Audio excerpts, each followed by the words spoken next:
I'm Eric Hayden. I'm Nick Mason. I'm Jeff Prine. And this is Neon Static.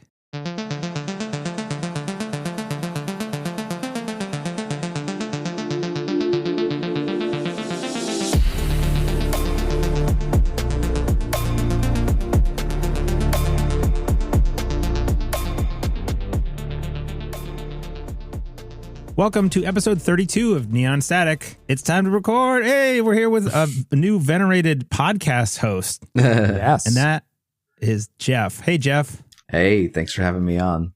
Thanks for joining. And Nick, thanks for joining too. Eventually. Eventually. Yeah. Nick was lost in the spire. I was slaying spires instead of talking about games. Sorry.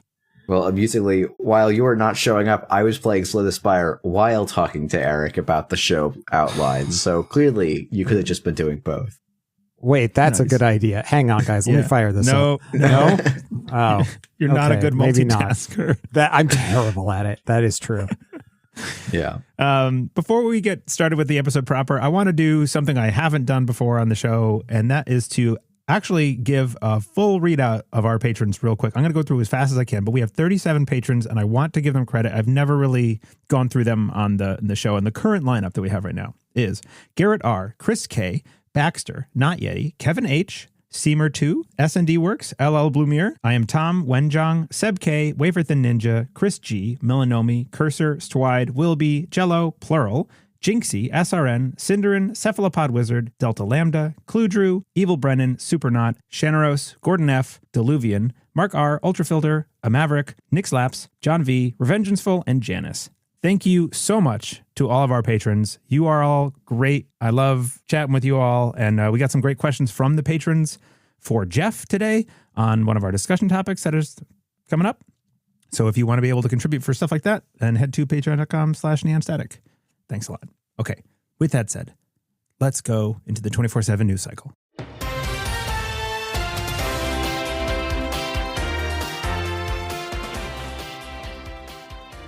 So it's time for news. And the newest new thing that is new is there's a new podcast here, a call-in show even, live with Safer and Jeff every Thursday.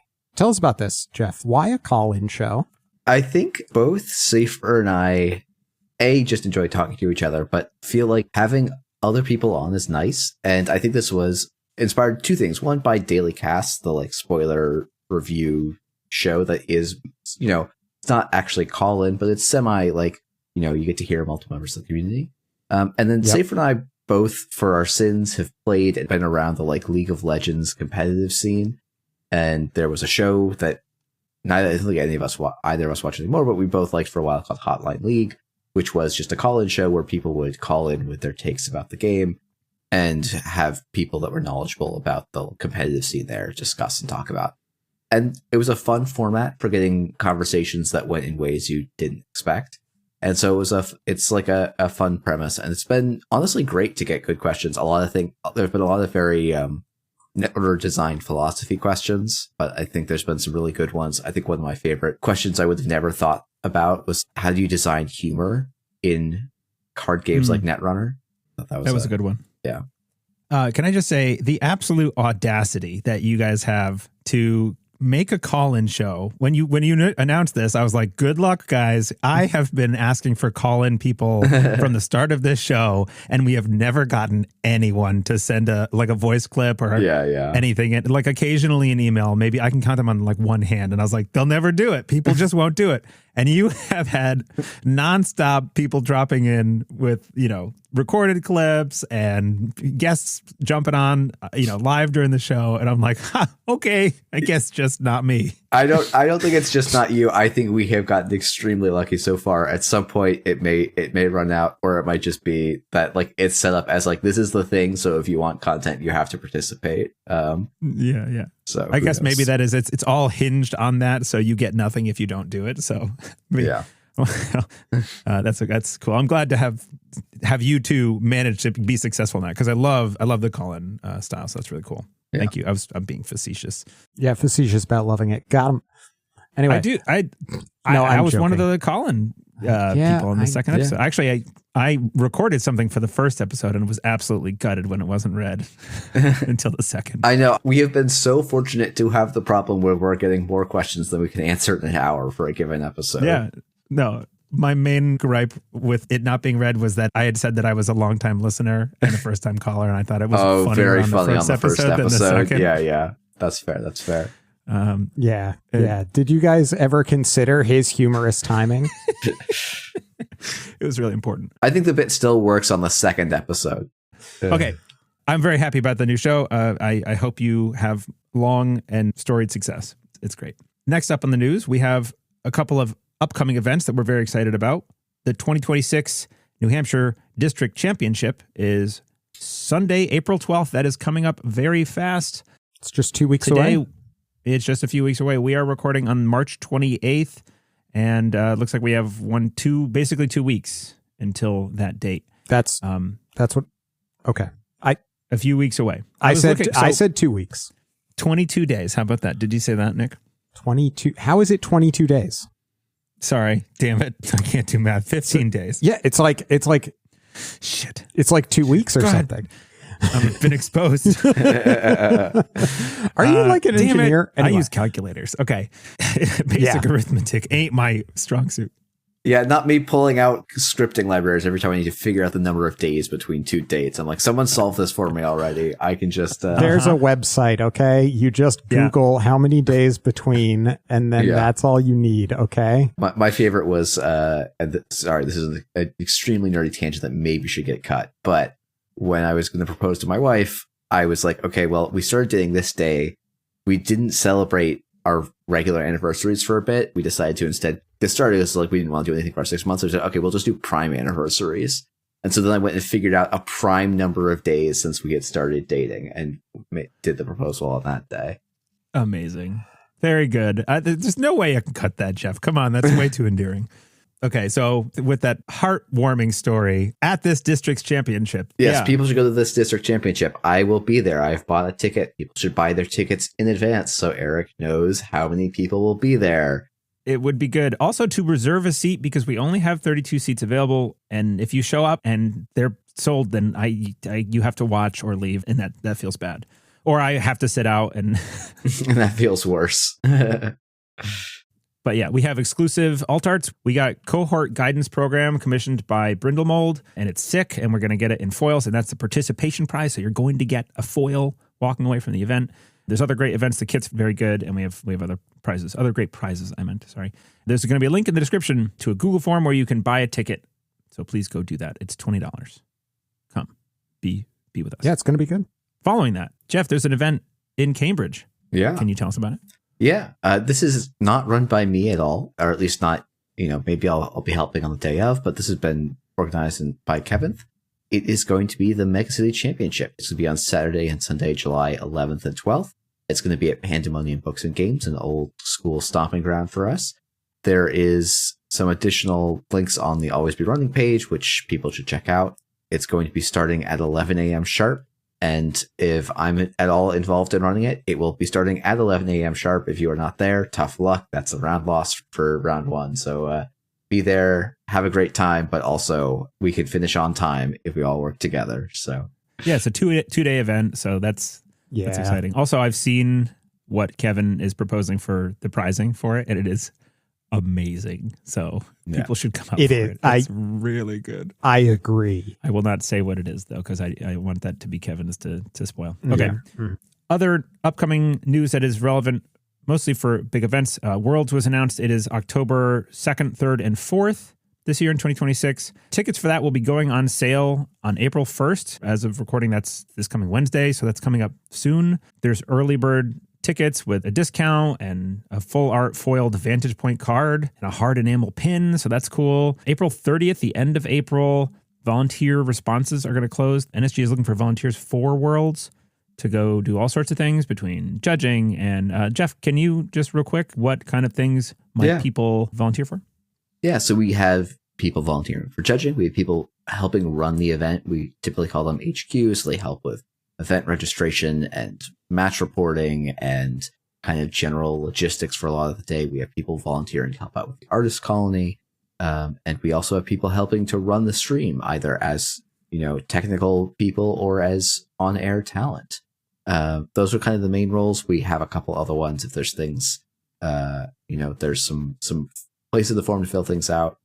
We try and ensure that everyone who volunteers gets some amount of compensation, because you're giving up an opportunity to kind of play and be fun, and we kind of expect people to put their all into the work side of a otherwise really, or not an otherwise, of a very fun and social gathering. The biggest reason we close volunteer responses is we generally get slightly more volunteers than we'll actually end up needing, and we don't want people waiting to hear responses back forever. The other thing is generally we want to make sure that volunteers will have an opportunity to buy early bird tickets if they are not selected for volunteering. So early bird tickets end on June 30th. Yeah, I've done volunteering for Worlds for the past 2 years. This next year, I'm not going to be volunteering. I'm going to see how it goes playing alongside Nick. And so there's an open slot. So people go do some commentary.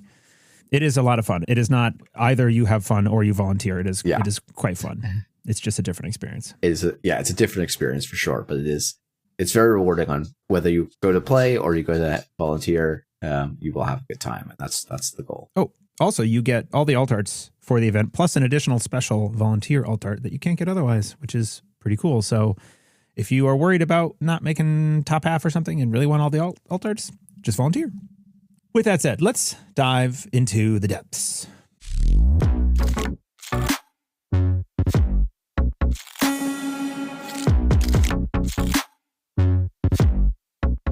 Okay, into the depths for this episode. The idea came up. I'm trying to remember the context of why I thought of this, but... Well, it was my fault. Oh, it was your fault. As so many things are. So I feel like I might have overreacted in terms of learning lessons about Netrun. Like when I started playing the game, and I feel like a lot of people do this, you're like, I don't want to run at anything that has ice because I don't know what that ice is, and I don't want to have some ice flip that I can't immediately deal with. I need to make sure that I have all my breakers installed and that I'm rich, and then I can start playing the game. And that's obviously a bad way to play the game because you don't win at all if you don't like add pressure and explore, like see what they're rezzing, what they're not, gain some information. But I feel like I might have gone kind of the other way, where now I feel weird if I'm not running every turn. Mm-hmm. And part of that, I've played a lot of Crim. Crim has a lot of run-based econ and things like that as well. So there's, maybe some overlearning of that lesson there. And so I guess I'm trying to reassess and say, how often should you be running, right? Because I was trying to play some more control-y decks, Seb and Magdalene decks, that tend to take a little bit longer to get set up. And I was making a lot of kind of throwaway runs that weren't getting me much in the way of either information or benefit. And every once in a while, face planting into something that just about ended the game. So I'm trying to get a better idea of, for people who aren't playing Crim, who aren't clean getawaying their way to actually have money, what do? How run, win run. I love that. So we brought in an expert. That's you, Jeff. You're the expert. Boy, that's a generous description. This is a super nuanced question. There are going to be so many it depends branches that we go off on, but I think we'll start with the super generic question that I know the answer is it depends, but try and give us your best answer. After a little bit discussing this, I also went out to two other folks to get their opinion so we can compare and contrast Jeff's opinion with theirs, and then we'll go on to some more nuanced stuff that we couldn't get to with the others. So, Jeff, how often should a runner be running in general? Okay, so the most abstract answer that I can give you that doesn't have the word depends is basically every time it generates more value for them than it is expected to cost them. And that sounds like that probably is nothing. But let me try to That's a very long way of saying it depends. Well, how would one measure value here? Right. And I've been thinking about this a lot because I've been playing more of the RE deck. And then I think it's interesting to think about, there's this broad spectrum of decks, right? You have the criminal decks whose economy is tied to running. You have the Hoshiko decks for a long time. Part of their Actually, I would say Hoshigo was not tied to run. There's a reason to run frequently, but it was actually because it provides you value. There's shaper control decks, which just don't run. There's the Seb decks that have high value runs, but maybe don't want to be running all the time. There's this broad spectrum of different types of decks.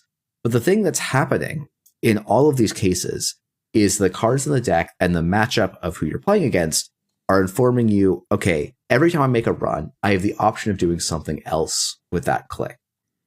And so to click to make the run, I have to be getting something more than I was going to get by taking that click for something else. And obviously, if we're going to get to 7 points, we have to probably click at minimum, we'll say at minimum 3 times to steal 3 agendas. That's the hyper reductive version, right?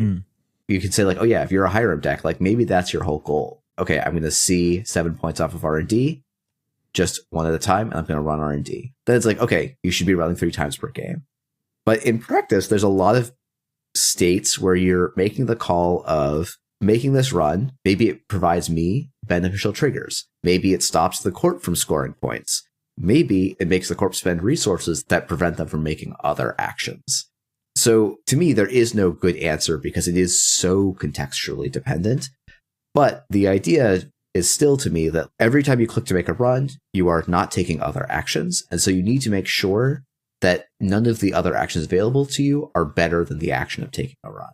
Right. Yeah, it does seem like in general that making a run in order to do something to the corp, like to disarm them or to steal an agenda or to trash an asset or something, it is a cost to you. When you're running to do one of those things, you're setting yourself back rather than moving yourself forward with some other, installing a program or a resource that's going to generate money or a win condition or something like that. I think probably another thing you should be able to say every time you make a run is what objective are you accomplishing with this run? And I think the biggest thing that new players will often do is once they figure out that running is actually a very good action to take, they will spend time taking singles on top of R&D or taking 2 to 3 singles off of HQ in a single turn. And those are the runs that I think are often the most suspect and one of the biggest places that people lose efficiency. And it's one of the things that I've been trying to figure out what the right balance is with the Arasana deck, because as such an unusual run pattern, I think relative to every other deck I play. Whereas it's if I'm playing a Baz deck, I am making at least a run per turn, often aiming for probably 1.5 runs per turn. But the Ari deck is kind of in the air. Whereas if I'm a Control Shaper deck, a run every other turn is probably fine because that's just the way that my deck works and pressure I'm applying works. Okay. So you mentioned the Ari deck. Right now, there's a deck list that your testing group, the Snare Bears, developed, published by Whiteblade as Trojan.exe. It's very similar to your Arasana deck of years past, but with replacement of a few key pieces. I know Ika got rotated and Stowaway in place of Cubon. I think those are the main things. There's some other stuff that's Wake and Plan in that particular list. And a Lucky Charm, which is... I watched Andrej use that Lucky Charm in a very pinholy way on stream the other night. Yeah, that was fun. Lucky Charm, I will say from my most recent versions, I've cut it, but that might be... You're explicitly not allowed to do that, I think. Yeah, it's in the write-up. Yeah. The Lucky Charm is interesting just because the deck is meant to close with Deep Dive, and also you have to deal with Leo and things like that. and if you're expecting a lot of Leo, I think the Lucky Charm makes quite a bit of sense. It was I don't want to flame Andrej too much. And chat seemed to think that the deck is not good and that it was carried by Sam being a very good player. Which might be true in Andrej's stream. I will say Andrej did... I think I disagreed with every mulligan decision and most of his turn ones, which is a bit of a problem. But the deck is unintuitive and a little clunky for sure. Yeah, I mean, in Andrej's defense, I'm sure you're on his side here. He was like, "This is not my typical thing. I'm not a great Ari player, but we're gonna give this a go." Yeah, yeah. It's a really hard deck to pilot. So on the topic of running, in that context of that deck, how often are you running in an Ari deck? Is it once a turn just to get the value or what? In that deck, I am often trying to make a run a turn once I have UAV down. If HQ is open, for example, and I run, I put Stowaway on another card, and then I get to see a card out of HQ. Now I've taken the basic install action and also access to card. So that's more value than I would get by just taking that basic install action. And sometimes it's even worth me saying, I'm going to face check into ice. I'm expecting to bounce, but that's okay because I'll still get my basic install action and I will learn information about the board state, make the other players spend their resources, mostly in credits, right? And so I still come out ahead in my like value generated off of this click that I get to take. The challenge can be, especially when you have like a Stowaway going on an ice that the corp can't res, how many times are you supposed to run that versus drawing to build up the rest of your engine? And like, that's the thing that I think makes the deck very skill testing. And honestly, the thing I have felt the worst at right now. The situation that I'm talking about here is like the corporation is on 0 credits. They have an unresed ice on R&D or an unresed ice on an empty remote. And you have a Stowaway down. So you can run that server for 2 credits. How many times are you supposed to do that in a turn? I have generally been doing like 2 to 3. And I think it's probably actually just once. And then you're supposed to be drawing in a lot of board states. I guess it depends on what else you have set up for your draw engines and all your pieces. Yeah, it's if your engine's set up, like making 2 credits a click is great, but generally your engine's not going to be set up when the corp is at 0 credits. So your example there was you get UAV down and then you want to run once a turn. Sometimes you're hitting ice and things. So the specific context where this came up was against Jinteki, and I feel like Jinteki before you are ready is one of the scariest ones to just start face checking ice into, like specifically before you have a killer down. Yeah. Because so many of their sentries can just be game ending. More so than I think almost any other faction, unless they're importing them from Jinteki.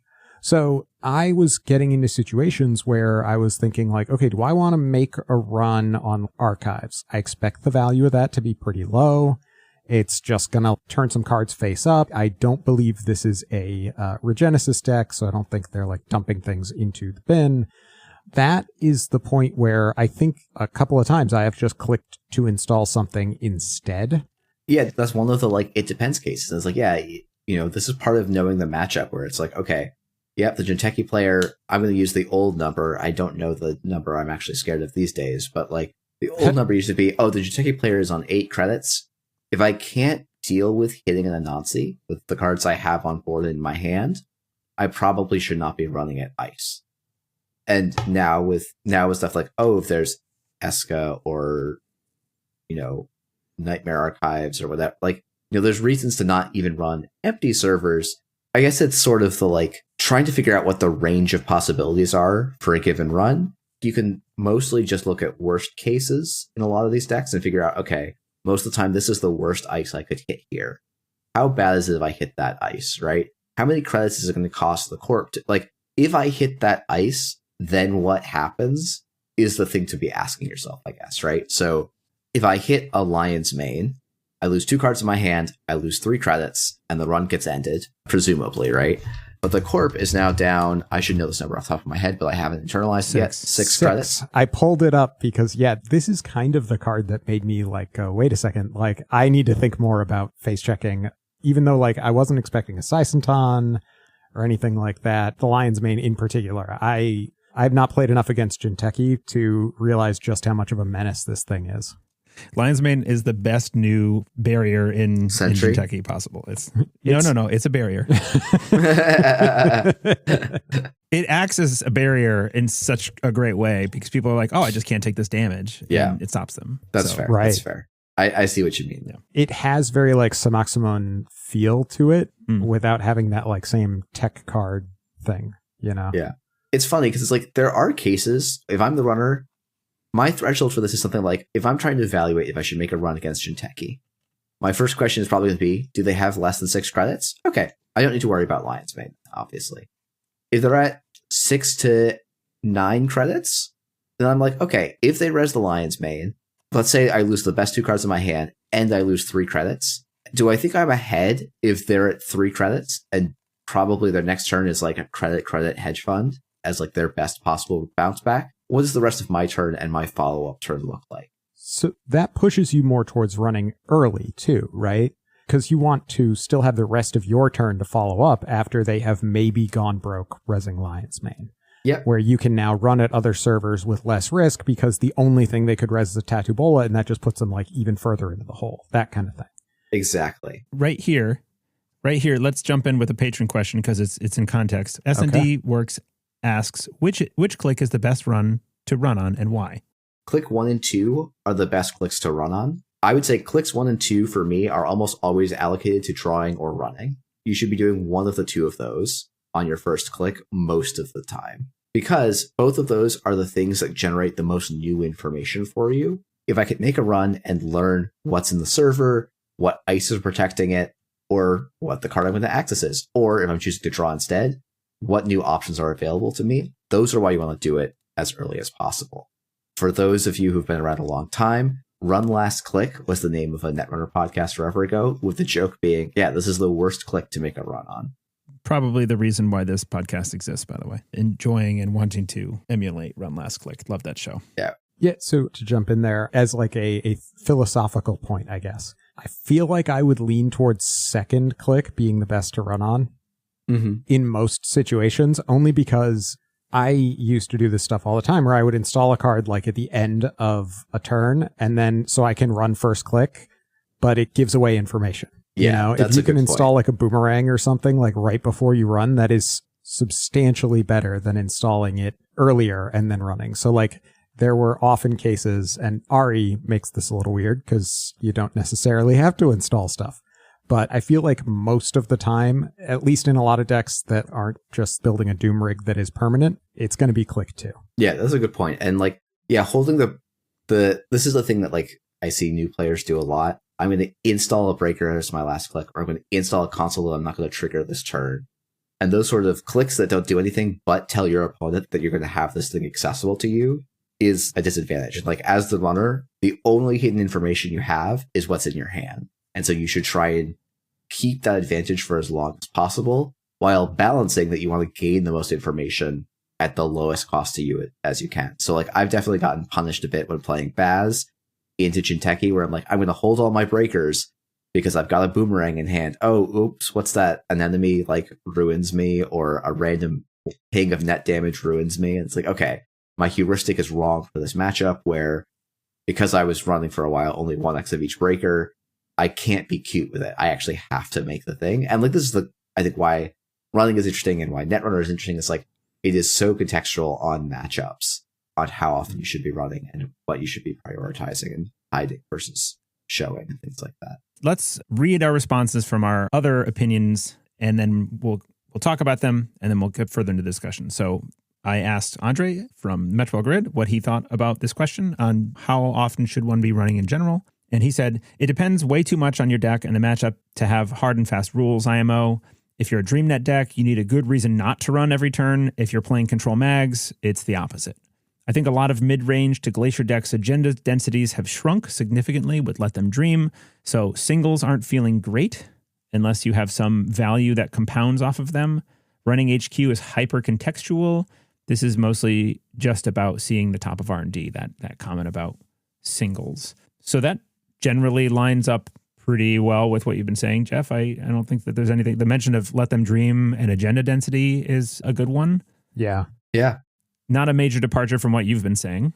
Yeah, and I think how Let Them Dream changes the value of single accesses on central servers is a big deal. And actually, this is something we didn't even touch on at all. It's like, if the corporation has only 20 cards left in deck and there's no agendas in either score area, well, the value of running HQ has changed relative to turn 1.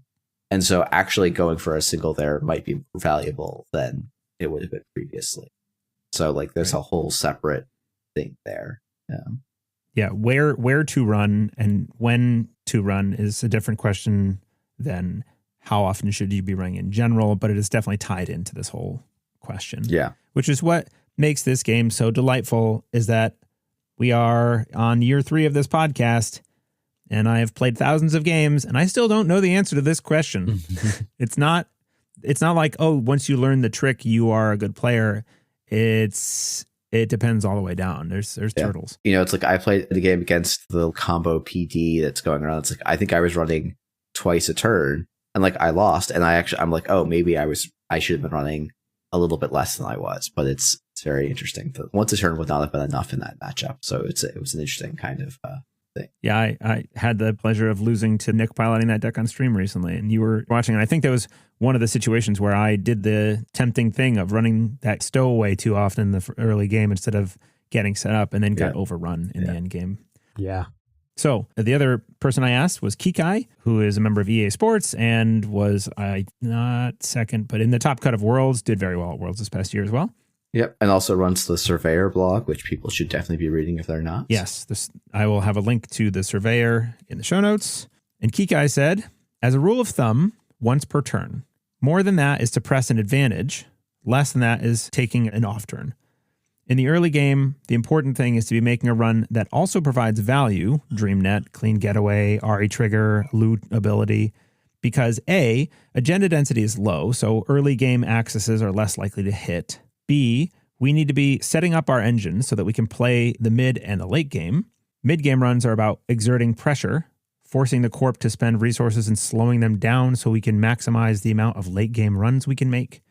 Late-game runs are about stealing agendas, so we need to be tactical and make decisions based on where we think the agenda density is the highest. Again, this all pretty much lines up with what we're saying. I like having someone say once per turn in general, but except here are the many ways to consider the dimensions of this problem. Do you agree with that, Jeff? I think if you are playing Criminal and Anarch, once per turn is a great rule of thumb. I think if you're playing a Control Shaper list, I would say that's a pretty bad rule of thumb, but that's okay. I actually think the early, mid, and late game distinction that Kikai makes here is a great way to think about what's the incentive to run. Yeah. And it might still average out to once a turn in even like a Control Shaper game, because in the late game with your Doom rig up and everything, you can run the remote and then run R&D and check a whole bunch of different things more easily because you've got such strong breakers in place and a whole econ engine going to support it. Maybe you're making 2, sometimes even 3 runs a turn when everything is cracked wide open by the fact that you have your Doom rig going. Yeah. I will say, actually, the other reason, even as Shaper, to make a once per turn run, I will actually go back myself. So I think Kikai's rule of once per turn is good across the board, provided the corp has done something that presents a threat on the board. So like the thing I have done, because I've been playing a lot of like high tempo corps in OB and PD and like poetry, where it's like, okay, my deck, like I need to put something in remote to present a threat to the runner every turn, because I don't have an LEO kind of end game where I can potentially make my remote impenetrable. And so the turns where the runner doesn't make me spend resources to protect the threat I've put on the board are the turns where I get the most ahead as the corp. But conversely, if as the corp, the corp just goes credit, install an ice on a central, that's actually a great turn for you as the runner to say, great, basically the corp skipped a turn, so I can just spend a turn setting up. And that's kind of that like mid-game, early game setup that Kikai was talking about in that first half. So you mentioned Control having this different heuristic with the caveat of there's a threat I need to go deal with. How would you approach install runner kind of decks that they have a ton of stuff they need to put down, and once they have them down, they can get in anywhere? What is your threshold of pain of what will you let go and let things go until you're saying, like, let's say you're playing a Magdalene deck that just has the best possible breaker suite and can make 40 credits and can get in anywhere. Like, when do you start running in that deck? So in the early game, the only runs I make are to keep the corp honest. So if they're going to go ice, install a thing behind the ice, some other actions, right? I will make that run provided I could, like, this kind of jumps to one of the viewer questions, which is how do you have heuristics to ease the cognitive load of this freak of like some of the stuff? And like generally the thing I will consider is like, okay, what is the worst ice that I expect this deck to play? What happens if that ice fires? Okay, if I can afford that, let's make the run to keep them honest. And that's, I say that's from Shaneros. And so if my opponent reses a X here, am I okay with the consequences of that? If so, I should make that run just so they have to spend some of their resources and they don't just get to get the good thing they want to have happen and not spend money protecting it. Well, that's the only runs I'm making as that kind of control game. Poking around for early singles to just try and snipe an agenda. If you're playing that control deck, that's not the point. If you're playing these like very strong control decks where you're like, okay, I'm going to have Tugs and Taylor, Buzzsaw, Propellers for days, and 5 strength Etherlons, like we're going to do all this stuff. You don't need to touch any agendas for the first 5 to 6 turns, and you will still be able to win. So you should only be running in that case when it's keeping your opponent honest, that they're not just getting lots of stuff for free. Okay. What about turn 1 runs? Now, not considering the install runner kind of thing. Under what conditions are you running turn 1? Well, just general examples. I mean, aside from like the obvious, cases where you drew the finality turn 1, like you're gonna run it immediately. Nick, I probably wouldn't play good. finality turn 1. I did that all the time with ESSA. It's like my favorite thing to do. Nobody ices R&D turn 1 against ESSA. You're going to spend time getting set up and all this. And no, I'm going to finality you now. We're going for good advice, Nick, not fun, bad advice. I'm just saying try it and test your win rates is all I'm saying. Let's exclude you drew finality turn 1 test case. Turn 1, click 1. Anyway. If the corp goes install a card in a remote server, install an ice protecting that remote, you should probably run it. That's kind of what I mean about keeping the corp honest. Because the things that are going to be behind that server, if I'm playing against Shinteiki, that's going to be like a cohort behind a piece of ice. Or maybe it's going to be an anthill if we're Ob. Or maybe it's going to be humanoid resources if we're Wayland, Shinteiki, or HB. So if I'm going to let the corp fire those for free, I have to be producing at least that much value by not, like, I have to have a one-click thing that's going to be better than the corp getting to that at no cost. And that is pretty uncommon to have in your opening hand. So I would usually do something like play my sure gamble, run that ice. I'm not actually expecting to get in an access most of the time. What I am trying to just do is say, okay, you're going to get your tempo positive card, but I'm going to make you pay to protect it. And sometimes this play ends up really well for you. Sometimes it can end up being a little punished, but it is in general a pretty nice way to make the corp spend resources when they have the fewest and when you've invested the least and have the fewest things to risk. If they just ice both centrals and click for a credit or play a hedge fund, I might just not run at all. There's no pressure the corp is doing that's making me run. So even if I'm playing criminal, just build up in other ways, I think would be my current heuristic. I'm sure some criminal players would disagree with me there. I think there's definitely plenty of scenarios where you would break that rule, even you. Yeah. But that does make sense. Like I can see in that RE deck, if you have the Muse in hand and something, Yeah, yeah. It's like sometimes in that deck, if you have the UAV, like I will go for turns of like, okay, let me run at both of your ice to try and get you to go duck below where you can res one of them. And then I can, Muse Stowaway, get 2 credits back, install the UAV, and then like click to draw. And so it's like, okay, I've tried to drain have the corp drain themselves to 0. I don't go super high in credits, but I now have my engine ticking, and so I'm making some of that value there. Yeah. Okay, how about this one? True or false? Hoshiko encouraged 1 run every other turn. If true, is this ever correct for any other runner? And can we add a caveat there that this is after the DreamNet ban? Because I mean, like the DreamNet ban was obviously you always run once a turn because it's just so good. But I'm not sure that's quite how I would describe the Hoshiko play pattern. I think the Hoshiko play pattern raised the value of making a run every turn because now it was, I get to run and draw a card. And like, yes, you paid a credit, but you were just playing like, as long as I'm drawing cards, my average card is generating more than a credit's worth of value for me. And so to me, the pattern was something closer to run for like 3 consecutive turns and flip back.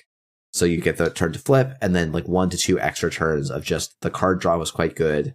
Okay, now I've fallen behind the tempo of the game a bit. Let me reset so I can make the burst of money. But, another way to think about this is Hoshiko was an idea that said click, draw a card, and it was free the first 2 times you did that. And so then you were paying a credit on that third one. And so that would be more how I would think about that rather than the like, I want to be trying to flip back and forth to get a credit and a card every other turn. And in general, we've sort of established that it's probably not correct to be weaving every other turn on a run unless you have some other. Yeah, if you're setting up a big Doom rig, like that would be the case where like, oh yeah, running every other turn is great. But the thing that Hoshiko did was say, oh, well, we can set up that Doom rig while applying that pressure. And that's part of why Hoshiko was a extremely consistent top placing tournament deck, was because you could have these set up heavy decks while still getting to apply all the good pressure that you can do in more scrappy decks.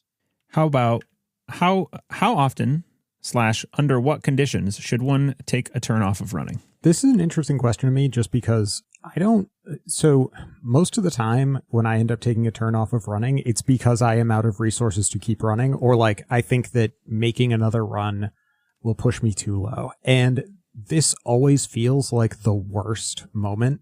This is just how I've learned to play the game, I think, but I am always like, okay, if I'm ahead, I need to push so that I can keep up the pressure. You know, I need to keep making accesses, force them to res things, challenge stuff that's on the board. If I'm behind, then I need to do that because otherwise I'm going to die. And anytime that I get into a position where I'm like taking a turn off, I feel bad unless the game is basically over, where I've like torn down all their ice and they're broke. And I'm just like, all right, I'm just going to draw till I find another crew or something to really seal the deal. You know, like this is a difficult one for me in particular because it always feels like it's wrong. And thus I don't play much Shaper.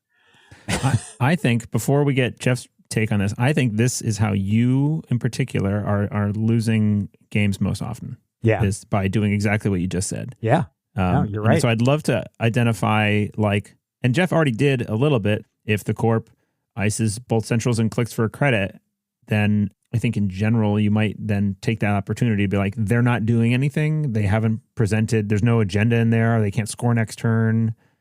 I should try to set up for the late game or just generate resources or something. But I'm interested to hear. Yeah, I always read that as I'm flooded and I just go, great, I'm going at HQ. Probably not always correct. If you're running to the point where you're like, oh shoot, I'm out of gas frequently, you're definitely overrunning. Yeah. And like one of the best things to do when you feel like you are ahead, like there are decks that have historically been like, okay, yeah, once the corp is in the ground, that's where I'm going to win. But they don't do it by just saying, okay, I'm going to then spend down all my resources. They still are actually trying to spend as few resources on a run as possible. I think I am ahead. How do I lose the game?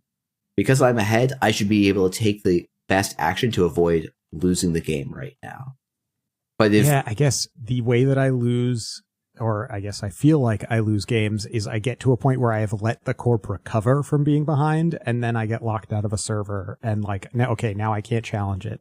So I always just feel the need to keep pushing to like make them spend resources that they don't have, you know? I feel like it's always easier to talk about these in slightly more concrete terms. So like, is there a matchup where you can go from, I think I'm ahead to I'm locked out of this server in one turn?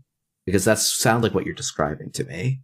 But maybe I mean, I think Leo can do that pretty often. Like one upgrade and one piece of ice, and sometimes the upgrade will install the piece of ice in like Mercia Ballard's case. Leo and even sometimes like a Jinteki deck will just throw down like that one big piece of ice in that outermost space, and as long as they can res it, they spend their 3 clicks making money and installing the ice. I can get locked out easy. So, okay, it's interesting when you describe that. I'm like, okay, well, presumably what you're doing, the way you feel like you need to go and win in that situation is like you're running centrals a lot to try and either snipe that upgrade or snipe the agendas out of HQ before that happens, right? Do you feel like that's me correctly describing your intuition there? That would be a good way to approach it. The way that I would normally end up approaching it is just trying to run at stuff with face down ice to force them to res it. Okay. Or like challenging the remote if I can get in to try to take out any face down upgrades, even if they've been there for a couple turns, that kind of thing. So I guess to me, it almost sounds like I feel like you're kind of skipping a step. I guess there's 2 things that I'm hearing when you're describing this. One, if the corp is an upgrade and ice and you think they can res both of them, I don't think you're ahead in the way you think you are. So you might be misevaluating from that perspective. If the corp is on 10 credits and I'm on 20 and I feel like I'm ahead, I'm probably better off saving those credits so that in that situation we're describing, we're up against a Jiteki deck, we're worried that next turn they'll be able to like install an agenda with an Analytic Void in the remote because there's been something sitting there. It's not been a Lacosta. Other assets have moved in and out of that remote. We can get through that server now, and it's expensive, but not backbreaking. And then our other options are like spending probably like 3 to 5 credits to run central servers. Like, basically the question for you is going to just be, is it better for me to draw for my pinhole to deal with that Analytic Void so I can actually challenge what they put in the server next turn? So you actually get to do the like 2-for-1 of dealing with the upgrade, dealing with the remote when they've sweetened the pot for you. Should I be clicking for credits to just try and be able to contest it beyond their ability to res both? Or, and I think this is actually one of the rarer situations, is it better for me to make them to spend their resources defending just the Analytic Void with no other reward? And like, that should be the thing you look at when the remote is pretty cheap to run relative to your credit pool and current resources. But like, if I'm going to be breaking, a Vampira Nasa and a Boto to go and challenge that remote, I better have a really, really good rig for me to go and do that for fun. All right. Makes sense. When you are ahead, I actually think that's almost a good time to run. Everyone should have a very clear, this is the thing that I am achieving with this run. And that should almost never be, I hope I get lucky accessing an agenda here. Because if you are truly ahead, you should be able, like, to me, ahead against a Glacier matchup means their remote is not secure. And they can't make it secure quickly. This is a great segue into one of our patron questions from Shaneros. I often hear that it's important to consider the quote-unquote value of a run or of a given game action before committing to one. What are some examples of high-value runs versus low-value runs, and what situations or board states make that evaluation the most difficult? Now, we've touched on this a little bit, but I wouldn't mind just trying to address it directly. Low-value runs, obviously, like early game, running singles on R&D, probably pretty low, although, sometimes it wins you a Worlds matchup against a 3-time world champ. This is one that I always have issues with when we're talking about, okay, they put an ice out, they put something behind the ice. If I am scared of the ice at all, it makes it way more difficult for me to run, even if I can tell myself that the value goes away. So like here I'm thinking of Anthill, right? Mm-hmm. If Anthill has been rezzed and fired once, and it's got one more fire left into it, I tell myself I get less out of trashing it. I know that's like actually wrong because most of the value is on the second fire. But like in my head, it's like, no, I want to destroy both fires. That is more important. But anyway, when things are counting down to the point where they don't have a ton of value left on them, the 1 or 2 click of Regolith, I am less likely to run it. And it's, it is difficult for me to make that determination sometimes. To me, if there's 2 credits on the Regolith, I'm very rarely touching it. Unless the corpse has 0 credits and it's their only money or something like that, right? Yeah, well, yeah. True. But like an Anthill, I'm probably still running because it's a clickless hedge fund and a card draw if it fires the second time. Yeah. And so it's like, okay, if I could tell my opponent, oh, you don't get a clickless plus card hedge fund, assuming I spend a little bit less than a hedge fund's worth of value to go and clear that, probably I'm coming out evenly. And so ways I can make that kind of even is including, bravados, clean getaways, like stowaways, all of those things will make that better. I think that's a good general heuristic. Shenros was looking for heuristics and also trying hard to come up with rules for determining value. And that's a great way of thinking at it. How much does this cost me versus how much am I taking away from them in terms of either credits or clicks or some combination of the two? And it gets a little nebulous sometimes when you're... I think a lot about like the marginal value of the next credit. Like your 3rd credit is worth a lot less than your 5th credit, even though it's 1 credit. You know what I mean? Like having 5 credits gives you so many more options in terms of the numbers of cards you can play, whereas having 3 credits really limits you. So even in that situation, they're almost broke. But what if I'm also almost broke? Yeah. Do I want to go and spend my 3 credits to trash this Regolith that I know they can't defend and I can get in there? Is it worth it to me to go to like 1 credit to keep them at 1 credit for another turn? Right? Like Yeah, that kind of stuff gets really hard that stuff gets really hard. And I would say, like, especially if you're like trying to figure this stuff out, a heuristic you can probably actually do pretty well as the runner is saying, I don't want to make any run that, given what I expect that ice to be and what assets I expect to trash, I'm going to go below 5 credits when the run ends. Yeah, that definitely. And I think it's like, yeah, I might phrase it as the marginal utility of your 6th credit is way lower than your 5th credit, and your 13th credit is way, way, way less valuable than like your like the the 5 to like 12 credit range is like, these are all quite valuable. The like sub 5 is like, oh goodness, you've screwed up, and like it's pretty important to not stay low for very long. But then once you go past a certain low teens number of credits, as long as you're not spending 5+ credits on that run, it's probably better to be making a run than like a credit gating play. I will say I think that is a little bit different on the Corp side. Mm-hmm. The Corp having 25 credits versus like even 20 is such a huge difference because of the big chunks of money they end up spending on ice. Yeah. And I know you were talking about the runner there, and I agree for sure on the runner side. It's just like that point, I thought it would be similar on the Corp side, where you start to get diminishing returns, and it's really not. Well, I mean, Corp is different too, because it's semi-permanent spending if you're resing ice and stuff. So it's like you can go lower when it matters. If you're safe for a while, you can rebuild more safely, and the economy of clicking for a credit is different on a Corp because sometimes you just don't want to draw a card. It's very different. It's surprising. Yeah. I mean, Corps are full of fixed costs versus runners have variable ongoing costs, right? So, yeah. Okay. We have a couple more questions from patrons, and then we'll wrap up because we are a little over an hour here. From John Verrill. What are the differences in in-person play versus Jinteki.net when it comes to deciding when to run and where? Are there any? I think so. I think in practice, there are very small differences where like people just bleed and have a lot of tells that are relevant in in-person play. Exactly. That said, like I've definitely, and I feel bad about this, I've definitely started baiting people by giving tells for stuff that like shouldn't, like, right? Like just like, doing size of relief at times I shouldn't, getting excited about cards that aren't exciting. So I think in theory, you should probably mostly be looking at the board state the same, but you have access to more information when you're playing in person because there's another human being sitting across the table. And like there are tells in JNet where like, yeah, someone spends 5 minutes thinking about their turn. They're in a situation that requires a lot of risk mitigation. And so you should be looking to exploit that. And in person, a lot of people do believe more of that info than through just the like time spent counter.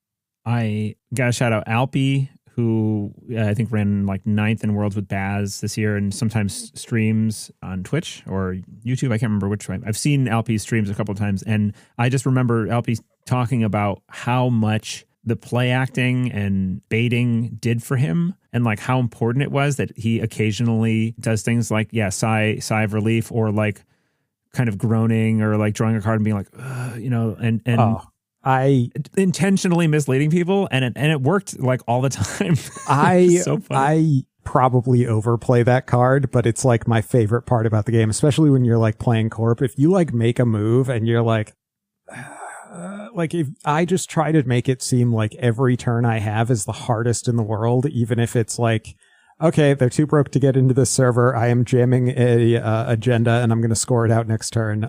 How many other actions can I take that will distract from this? Yeah. Very clear thing that I'm doing. Nice. Okay. So last question. Speaking of JNet, what are some good questions to have in mind when reviewing runner replays, or what bad habit play patterns would be good to look out for during replay review? So this is more general, not just running, but in general. Yeah. So, I mean, a big one I thought of, being able to explain what you're hoping to achieve with each click. And in general, it shouldn't just be, oh, I'm hoping for a 1 in 5. I'm hoping for that 0.2 random chance of hitting an agenda or something like that. Something I saw in the replay the other day, a court player had the option to present the other player challenges, and they instead took a line to like click for some more credits and not like advance their own board state.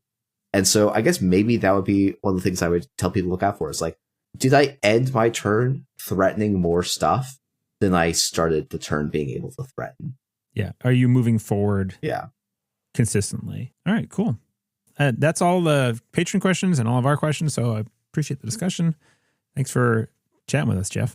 Let's go into quality time. It's quality time. Quality time. Doing things. Singing the songs about quality time. Runner. Okay. Jeff, where were you on that one? We were holding out. Yeah, come on, man. You're supposed to jump in. Okay, so quality time is a section where we just talk about other things in our lives that are not related to Netrunner. Jeff, would you like to lead off, or sure, would you like to go first? I think it's like, boy, my life right now is like working, going and being a dad for a couple of hours. Then like somehow I've managed to book most of my evenings doing, multiple evenings a week doing Netrunner stuff. There's been a lot of Netrunner stuff this week, some of which will be out soon. But I've found time for some other non-Netrunner things. One of those, I am doing a 2-player playthrough of Earthborn Rangers, the original, no expansions. Like, I think it's the second print run, but that's been really good. I had done I half ran through the campaign solo, and then I was like, you know what? I should find someone to do this with. It will be probably more fun. And we're finally catching up to where I am starting to run out of things I know. So that's been exciting to see. So what is Earthborn Rangers? Oh yeah, so Earthborn Rangers, a group of mostly ex-FFG employees, wanted to make a sort of co-op deck construction game. Arkham Horror is probably the closest like touch point that I'm aware of like you're trying to solve an adventure, like you have an adventure that you're going on and your characters are going around.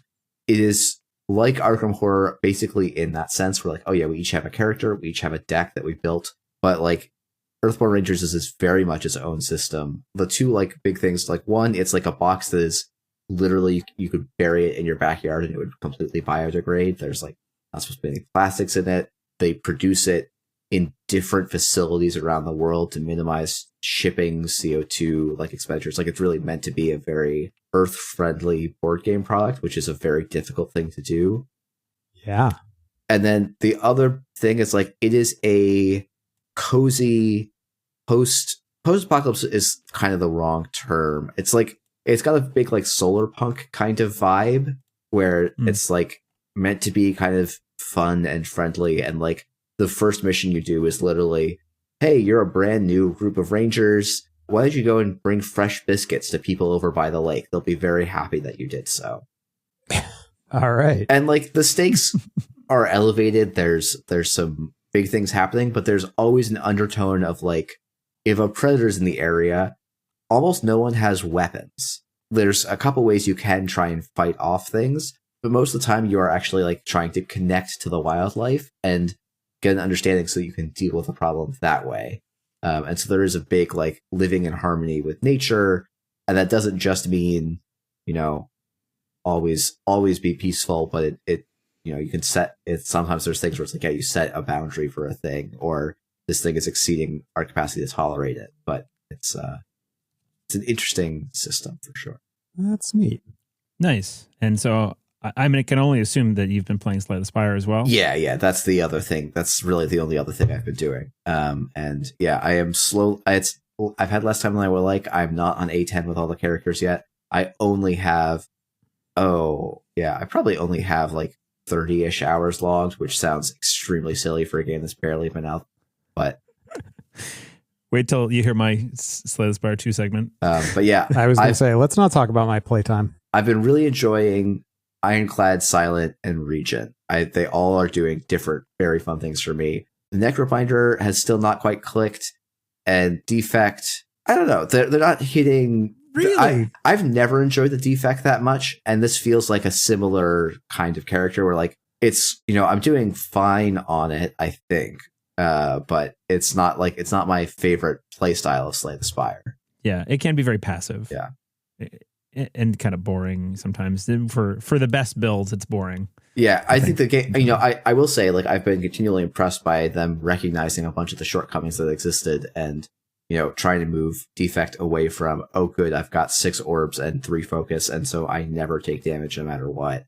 So now I just sit here, hit end of turn until my 1 lightning orb kills the enemy. Yeah, you can still do that, but it's harder to do. Yeah. We should mention for future listeners, this is shortly after Slay the Spire 2 has been released, and it's actually currently in open beta, so early access. Early access, but they're like, I'm on the beta branch where they're making changes and stuff. I'm on the beta branch as well. Oh, I've been playing the main game. I guess I should check out. You should check out. I do think that the beta branch is where they're actively doing a lot of patches. Yes. Gotcha. Yeah, people were saying like, "Oh, prepared is gone," and I'm like, "Is it?" And then like, "Oh, prepared is back," and I'm like, "What? It never left." Anyway, so I might have 65 hours in. I've got more. Yeah. Well, no, I'm pretty sure you left it running overnight at one point. Oh, really? So like maybe 12 of your hours are fraudulent. That's stolen valor. I did at one point like was in the middle of a run, had some parenting thing pop up, and like walk back. I'm like, oh, I've just left it running for the last like 6 hours, so I've already lost my ability to accurately know what my true count is. But yeah, I'm at 77 right now. So yeah, okay, but I am at Ascension 2 on everyone. Nice. So you are. I am currently at least A4 on all of them. I've done Ascension 1 on the first character. I did Ironclad and then the Silent. And then I'm just going in order. Yeah. And so I'm doing sequential ascensions, and I don't go to the next ascension until I've leveled them all out. So I'm like 5, 5, 5, 4, 4, I think right now. Yeah, I think actually that's about where I am too. And I'm doing a similar thing where it's like, okay, I should try and get everyone up to 5 before I start on the first 5. Yeah. And I'm enjoying them all. I had the damnedest time trying to figure the region out because I was doing a lot of the sword things. Sword things are generally bad, I think. Yes. Yeah. It's the most fun, though. I actually just won Ascension 4 with the sword thing. Yeah. Because I was presented with very little stars. The sword thing can get there. It's just a little bit narrower, I think. Though the thing that I realized was like, oh, a lot the like put something on top of your deck synergies, in particular the like block, put something from your discard on top, actually helps the sword deck a lot. Yeah. The successful build that I just had was 2 of the upgraded powers that when you use a sword you get 14. So I was getting 28 every time I played it. Oh yeah, I had a very similar run, it sounds like.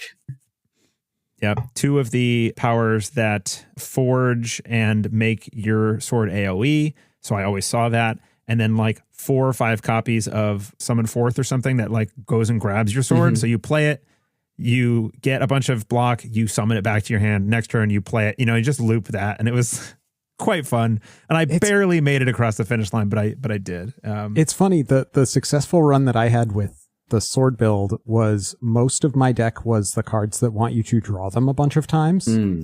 And then I had a couple of sword cards kind of peppered in. So it was just like enough to where I could decide, like, early on, I'd like play the sword and then put it back on top.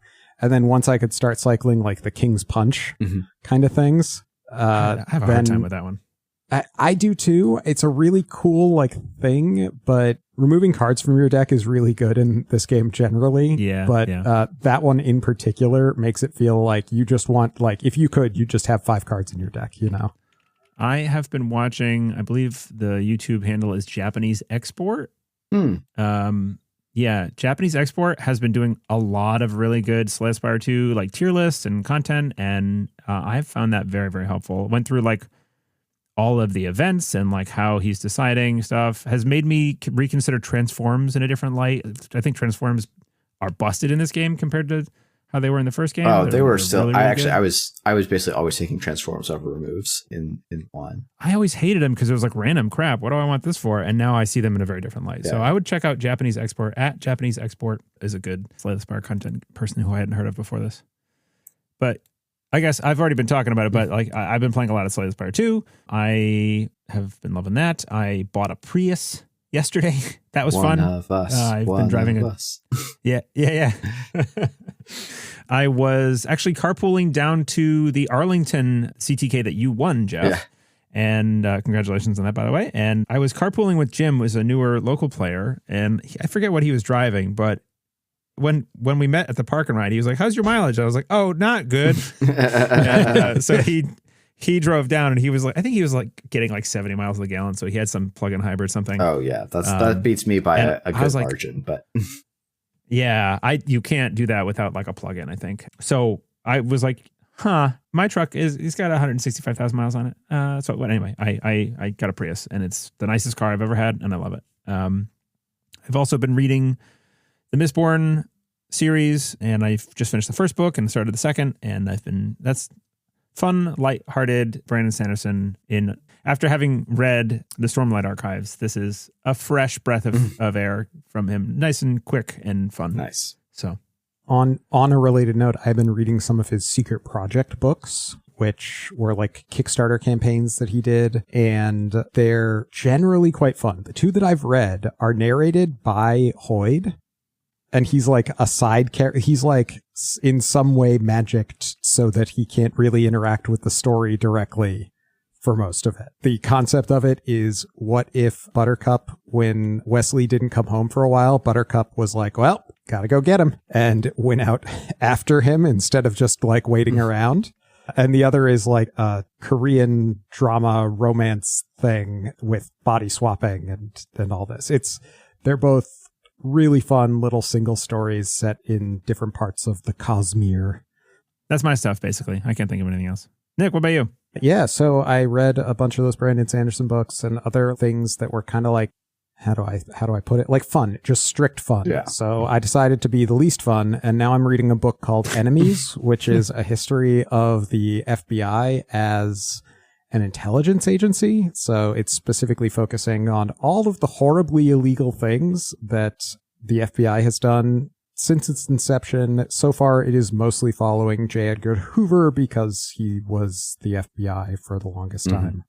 But like it's interesting because it was written very like clearly in the context of the mid 2000s, like War on Terror kind of stuff. So there's all these references to like foreshadowing lines at the end of paragraphs, like they would not use this again until the days of 2001, like when they are using some horrible power that they shouldn't have had and probably didn't have because Hoover just kind of did what he wanted like half the time. So it's it's a wild history book to read. And it's certainly a time to read it too. Like, God. Yeah, there was some connection there. I've been reading other weird history books in little chunks. Like I've been reading Birchers, which is history of the John Birch Society. Not familiar. So John Birch is supposedly the first American killed by communism, I think is the idea. He was some like Christian missionary who got killed in communist China for something. And anyway, the people are like all insane conspiracy theorists and racists. Yeah. And like they were like John Birch was like the John Birch Society was the more socially respectable version of like you would, take off your KKK hood and, put on your John Birch buttons. Oh, great.